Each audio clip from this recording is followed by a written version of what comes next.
Kemudian Casmadi menanyakan kepada Anita apakah Anissa membuka jasa untuk disewa. Dan dia juga langsung menanyakan tarif yang diberlakukan oleh Anita agar mau melayaninya. Lalu setelah diskusi yang cukup panjang, mereka pun sepakat Anita di saat itu memasang tarif sebesar Rp600.000 dan mereka berdua janjian untuk melakukannya terlebih dahulu baru proses pembayaran. Halo Sobat Pena, apa kabar hari ini? Assalamualaikum warahmatullahi wabarakatuh. Hari ini kita akan kembali membahas kejadian-kejadian mengerikan, kisah nyata yang terjadi di muka bumi ini. Kisah kali ini terjadi di Cirebon, Jawa Barat pada tahun 2024. Bercerita tentang seorang wanita muda, pekerja asusila yang mengalami nasib tragis setelah ditemukan tewas secara mengenaskan di dalam lemari yang ada di kos-kosannya. Aksi keji ini dilakukan oleh pelanggannya sendiri yang berasal dari aplikasi hijau. Di dalam kejadian itu, si pelanggannya ini merasa kesal perjanjian pembayaran yang tidak sesuai dengan kesepakatan awal, sehingga dia gelap mata dan menghabisi nyawa korban. Bagaimana cerita selengkapnya tentang kasus yang satu ini? Langsung saja kita bahas di Kata Pena.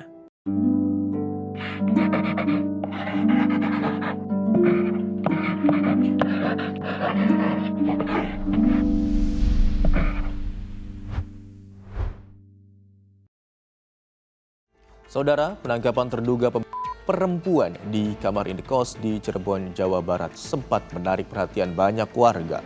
Polisi menyergap pelaku yang sedang makan di pinggir jalan. Sebelum kita lanjut ke ceritanya, jangan lupa untuk subscribe channel ini dan bagikan video ini ke teman-teman kalian. Cerita ini dibuat berdasarkan berita yang sudah beredar dan diterbitkan oleh beberapa media publik yang aku sajikan dan aku rangkum dalam bentuk alur cerita. Kita mulai ceritanya. Jadi sobat, ada seorang wanita muda yang bernama Anita Nafa yang akrab disapa dengan panggilan Anita. Dia ini merupakan seorang wanita cantik kelahiran 12 September tahun 2002 yang berarti saat ini usianya sudah 21 tahun. Anita ini merupakan anak bungsu dari 3 bersaudara dari pasangan orang tua yang bernama Darsono dan juga Akidah. Anita ini tinggal bersama keluarganya di Desa Dadap RT 03 RW 10 Kecamatan Juntinyuat, Kabupaten Indramayu. Keluarga Anita ini sehari-hari beraktivitas sebagai nelayan dan dari hasil melaut, orang tuanya bisa menafkahi keluarga. Di dalam lingkungan keluarga, Anita sendiri dikenal sebagai orang yang baik dan pendiam. Karena dia cukup pendiam, makanya dia juga jarang bergaul dan berinteraksi dengan orang lain. Namun meskipun begitu, dia bukannya benar-benar menutup diri, tetapi itu memang karakter dalam dirinya. Terkadang Anita juga masih suka mengobrol dengan orang-orang sekitar, termasuk teman dan tetangga-tetangganya. Keluarga Anita sendiri bisa dikatakan hidup di dalam kondisi yang sederhana. Namun, entah karena masalah ekonomi atau memang keinginan dari Anita sendiri, setelah dia lulus SMP, Anita tidak lagi mau melanjutkan pendidikannya ke jenjang selanjutnya, yaitu SMA atau SMK. Sehari-harinya, Anita hanya membantu orang tuanya bekerja sebagai nelayan. Dan sampai usianya menginjak 21 tahun, dia pun memutuskan untuk beralih profesi. Dia ingin merubah nasibnya dengan menjadi pekerja imigran Indonesia atau PMI. Dan dia pun berangkat pindah ke Cirebon, Jawa Barat untuk berusaha mencapai keinginannya tersebut untuk menjadi pekerja imigran Indonesia. Di Cirebon, Anita tinggal di sebuah indekos di kawasan Kedaung, Kabupaten Cirebon, Jawa Barat. Namun, setelah 10 hari berada di Cirebon, dia belum juga mendapatkan kepastian soal kapan dia akan diberangkatkan ke luar negeri. Dan entah memang selama menunggu itu dia tidak punya uang sama sekali atau bagaimana, Anita ternyata diam-diam mencari jalan pintas untuk mendapatkan uang. Dia mencari uang dengan cara menjajakan dirinya sendiri menjadi seorang wanita tunasusila. Dia kerap menawarkan jasanya di aplikasi hijau. Dengan wajah yang cantik, Anita cukup bisa menarik perhatian para lelaki. Dia sangat digemari dan banyak pria yang memang tertarik untuk memesan jasanya. Dan salah satunya adalah Casmadi. Casmadi ini adalah seorang pria yang berusia 30 tahun dan merupakan warga Kabupaten Cirebon. Untuk memenuhi kebutuhannya sehari-hari, dia bekerja sebagai pegawai koperasi. Namun, Di media atau sumber informasi manapun, tidak ada yang menjelaskan lebih detail terkait latar belakang kehidupan Casmadi ini, termasuk apakah dia sudah punya istri atau anak, atau malah belum sama sekali. Namun yang jelas, Casmadi ini sepertinya merasa sangat kesepian di dalam hidupnya, hingga dia pun akhirnya kerap bermain aplikasi hijau untuk memenuhi hasrat nafsunya yang begitu menggebu-gebu. Di saat itu, dia yang tengah mencari wanita yang tepat untuk memenuhi hasrat nafsunya tersebut, akhirnya menemukan sosok wanita cantik yang tidak lain adalah Anita. Pertama kali dia melihat foto Anita, dia merasa langsung cocok. Sehingga tanpa membuang waktu, Casmadi mulai mengirimkan pesan kepada Anita, yang mana di saat itu, setelah Casmadi basa-basi melakukan perkenalan singkat, kemudian Casmadi menanyakan kepada Anita apakah Anissa membuka jasa untuk disewa. Dan dia juga langsung menanyakan tarif yang diberlakukan oleh Anita agar mau melayaninya. Lalu setelah diskusi yang cukup panjang, mereka pun sepakat Anita di saat itu memasang tarif sebesar Rp600.000 dan mereka berdua janjian untuk melakukannya terlebih dahulu baru proses pembayaran. Lalu singkat cerita, setelah mereka saling sepakat, mereka janjian di kosan milik Anita yang berada di kawasan Kedaung, Kabupaten Cirebon, Jawa Barat. Tepatnya di Desa Kedaung, Blok Pulau Mas, RT RW 02 pada hari Kamis, tanggal 9 Mei tahun 2024. Di saat itu, Casmadi datang ke kosan Anita menggunakan sepeda motornya. Dia sampai di kosan Anita kira-kira sekitar pukul 2:30 sore. Setelah sampai di sana, kedatangan Casmadi langsung disambut dengan hangat oleh Anita. Casmadi yang menerima sambutan hangat ini lantas mengajak Anita untuk ngobrol. Ibaratnya sekalian hitung-hitung mereka melakukan perkenalan di saat pertemuan tersebut sebelum melakukan aksi bercinta. Setelah mereka berdua sudah tidak terlalu canggung, mereka pun segera memulai kegiatan mereka. Namun sebelum memulai hal tersebut, Anita yang awalnya sepakat dengan pembayaran di akhir tiba-tiba merasa keputusannya salah. Bisa saja Casmadi ini berbohong kepadanya. Setelah melakukan hubungan badan, bisa saja Casmadi tidak akan membayar dan langsung kabur. Sedangkan Casmadi sudah terlanjur memakai jasa dari Anita. Oleh karena itu, tiba-tiba Anita tanpa segan mengatakan kepada Casmadi kalau dia ingin dibayar duluan. Kira-kira Anita berkata seperti ini kepada Casmadi. "Maaf nih, aku kayaknya minta duluan ya uangnya sebelum kita ngelakuin," kata Anita. Mendengar perkataan Anita, Casmadi langsung bingung dengan keputusan itu yang sangat tiba-tiba. Dia bertanya, "Loh, bukannya kita udah janjian sepakat setelah ngelakuin itu baru bayar?" Protes Casmadi kepada Anita. Dan entah sebenarnya Casmadi ini merasa kesal dan marah karena hal ini tidak sesuai dengan kesepakatan atau sebenarnya dia hanya memang berniat menipu Anita. Tapi yang jelas, Casmadi di saat itu merasa sangat kesal dengan keputusan Anita. Anita yang bingung karena Casmadi kesal justru mempertanyakan, menurut Anita, bayar duluan atau belakangan kan sama saja, asal memang benar ada uangnya. Dan atas keputusan Anita tersebut, Casmadi pun lantas menolak. Entah mengapa, reaksi dan penolakan dari Casmadi membuat Anita jadi berpikir bahwa Casmadi ini hendak menipunya. Sehingga Anita juga semakin bersikeras untuk membatalkan rencana mereka. Mereka pun pada akhirnya saling tersulut emosi dan terlibat cekcok. Lalu pada puncaknya, Casmadi yang benar-benar naik pitam karena Anita tidak menghargai komitmen mereka akhirnya memaksa Anita untuk tetap melayaninya. Tanpa seizin Anita, Casmadi tiba-tiba langsung menyentuh tubuh Anita. Casmadi di saat itu memaksa Anita untuk membuka baju. Namun Anita yang tidak mau lantas berusaha melawan dengan sekuat tenaga yang dia punya. Di sisi lain, Casmadi yang sudah merasa kesal karena Anita terus melawan, akhirnya muncullah pikiran yang keji. Dia dengan sangat kuat dan brutal mencekik bagian leher Anita hingga Anita tidak bisa bernafas. Casmadi di saat itu juga memukul wajah Anita berkali-kali hingga kepala Anita mengeluarkan cairan merah yang sangat banyak dan tidak bisa menahan rasa sakit di kepalanya itu. Akibatnya, Anita pun akhirnya tidak bergerak. Di saat itu Anita terlihat seperti orang pingsan. Dan ketika Casmadi melihat Anita yang sudah tidak bergerak, Casmadi lantas tiba-tiba merasa menyesal dengan apa yang sudah dia buat. Sejujurnya, dia tidak bermaksud untuk menghabisi nyawa Anita, namun semuanya sudah terlanjur. Ternyata di dalam kejadian itu, Anita meninggal dunia. Kondisinya sangat memprihatinkan. Dia sudah babak belur. Jika dia tidak segera membereskan semua bukti kekejiannya dan lari dari tanggung jawabnya, mungkin dia akan segera diringkus oleh polisi.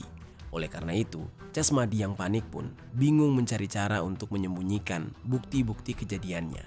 Dan tiba-tiba saja, Casmadi yang melihat lemari di dekatnya, lantas langsung menyeret tubuh tersebut dan menyimpannya dengan kondisi jasad Anita yang pakaiannya masih berantakan dengan setengah tanpa busana karena Anita sempat berontak sebelum akhirnya tewas. Begitupun dengan kepala yang berlumuran cairan merah yang membasahi dalam lemari tersebut.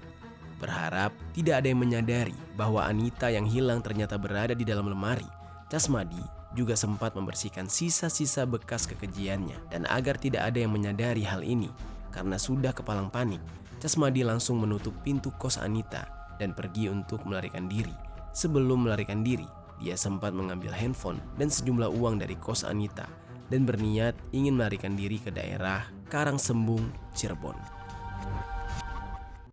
Lalu sobat, di sisi lain, di hari yang sama sekitar pukul 4 sore, teman yang juga ngekos di tempat kos yang sama dengan Anita, yang bernama Inggi Muhammad Faigal atau yang lebih akrab disapa dengan Inggi. Dia ini merupakan teman satu kampung dengan Anita. Dan kebetulan di saat itu dia baru pulang ke kosnya dan merasa ada yang aneh karena Anita belum terlihat seharian dan juga belum keluar-keluar dari kamarnya. Karena kosan Anita bersebelahan dengan kosan Inggi, di saat itu ada bau aneh yang keluar dari kamar Anita, yang mana tercium bau anyir, entah dari mana asalnya. Inggi yang sangat penasaran pun akhirnya mencoba mencari dari mana asal bau tersebut.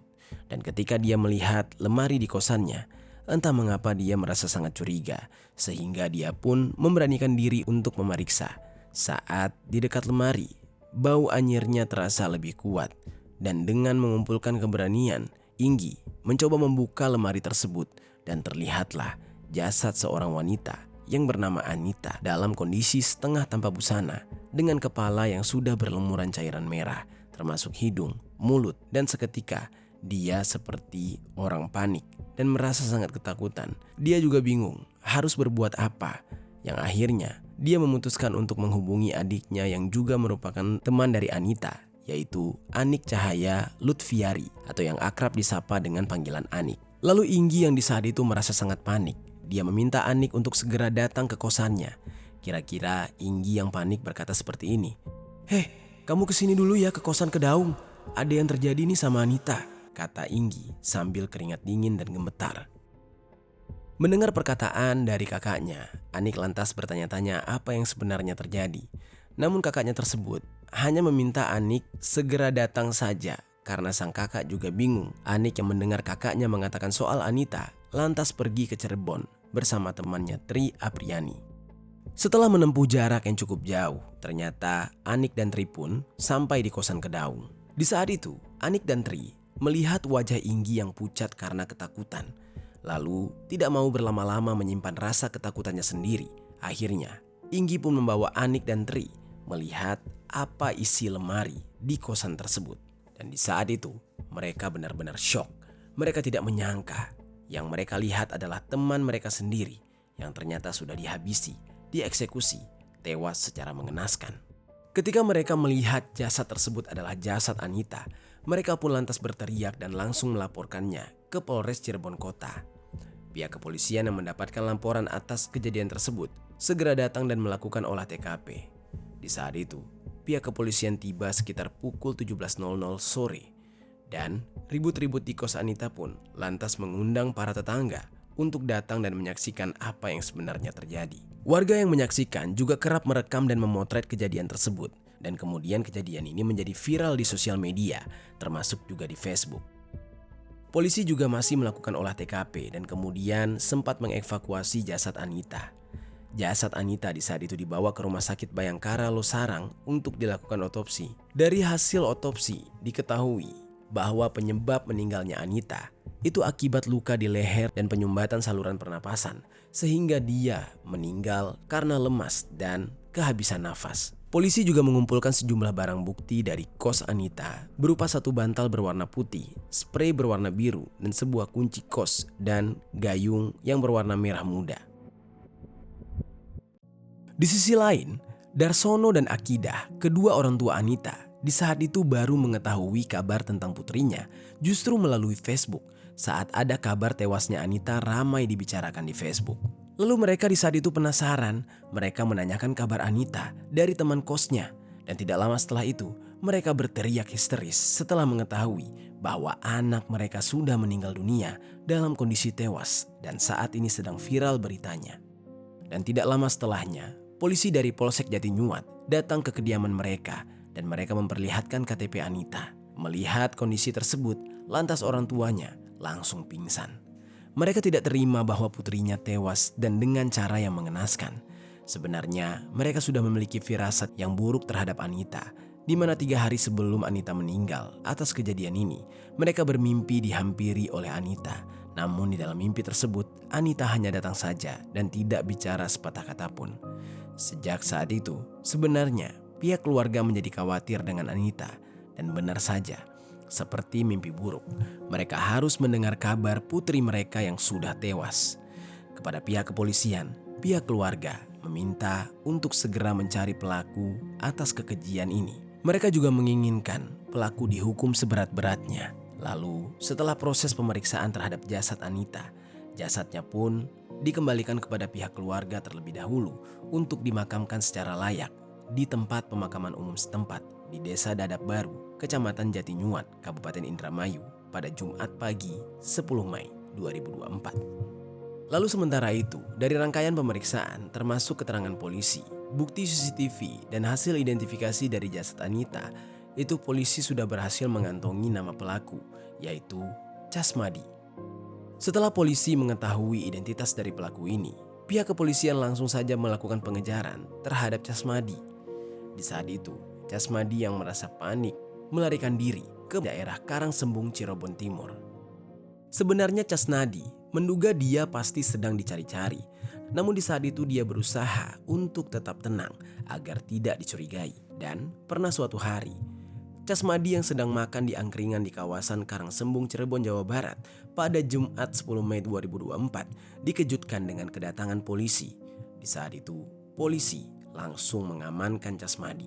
Setelah dia diringkus, pihak kepolisian membawanya ke Mapolres Cirebon Kota untuk pemeriksaan lebih lanjut. Bersamaan dengan ditangkapnya Casnadi, polisi menyita beberapa barang bukti lainnya, yaitu handphone, jaket Levi's, baju kotak-kotak, dan motor Honda. Karena sudah terdesak dan diselimuti rasa bersalah, Casnadi di saat itu langsung mengakui perbuatannya. Casnadi menghilangkan nyawa Anita dengan mencekik dan memukul muka Anita secara bertubi-tubi hingga Anita tewas. Hal itu dia lakukan karena merasa kesal saat dia dimintai bayaran di awal kencan. Padahal perjanjiannya tidak seperti itu. Lalu sobat, atas perbuatan tersebut, Casnadi melanggar pasal 338 KUHP dengan ancaman hukuman 15 tahun penjara. Benar-benar miris sekali kasus ini. Ibaratnya hanya karena masalah sepele, nyawa manusia bisa dengan mudah sekali direnggut.